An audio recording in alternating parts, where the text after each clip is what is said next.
Since June last year, the KDI has been observing and monitoring issues of violence and potential for violence in both Edo and Ondo.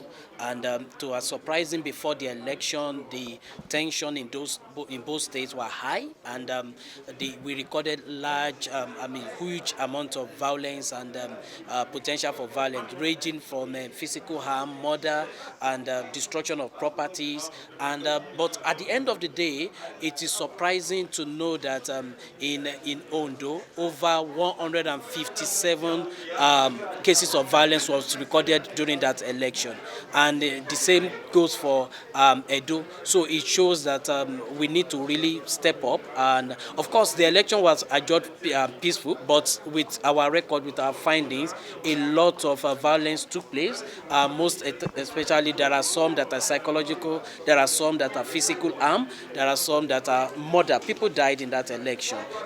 Some even INEC officials some INEC officials were shot during the election. All of them were properly documented in the report. So, but we are using this opportunity avenue to call attention to the for the government to make sure that henceforth, like what we have done is to see that most of the electoral offenders are prosecuted duly, because when you don't prosecute them, now they grow wing and come back with full force and do it with impunity next time. And again, one of our recommendation again with what we have seen is to begin to look at a special electoral court that will undo this, that will look into swift prosecution of cases, so that people can be brought to book. Now, for instance, in 2019, over 1,500 people were arrested during the general election. But as we stand, you will notice that nobody has been prosecuted. You've seen the police saying it's the duty of the INEC. INEC will say it's not their duty. So there needs to be a legislative clearance on who should prosecute and who investigate, and then so that we can always have peaceful election. Another thing that we've also noticed from our findings and our report is that now people are scared to come out and vote because of the tension of violence that was in those states. So there is a correlation between violence and voter apathy.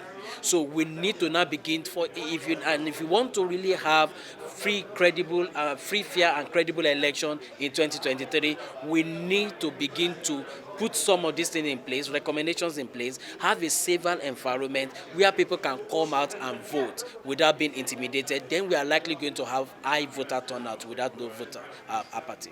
Yes, what we want to achieve with this is to, number one, bring to let the stakeholder knows exactly what is really going on. And what we have done with the presentation I made, this is empirical data, research backed up. When you look at our data, like I said, you find the dates there, the time, the perpetrator, the victim.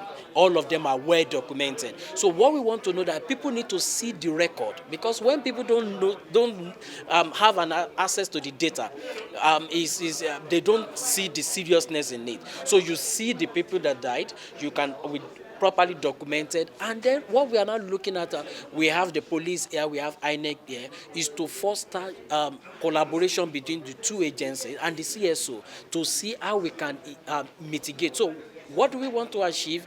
Bring the awareness to the people to see what has happened, and again, how do we continue to mitigate issue of electoral violence? And the conversation has started, and it's something we need to see that we now have an improved election in 2023.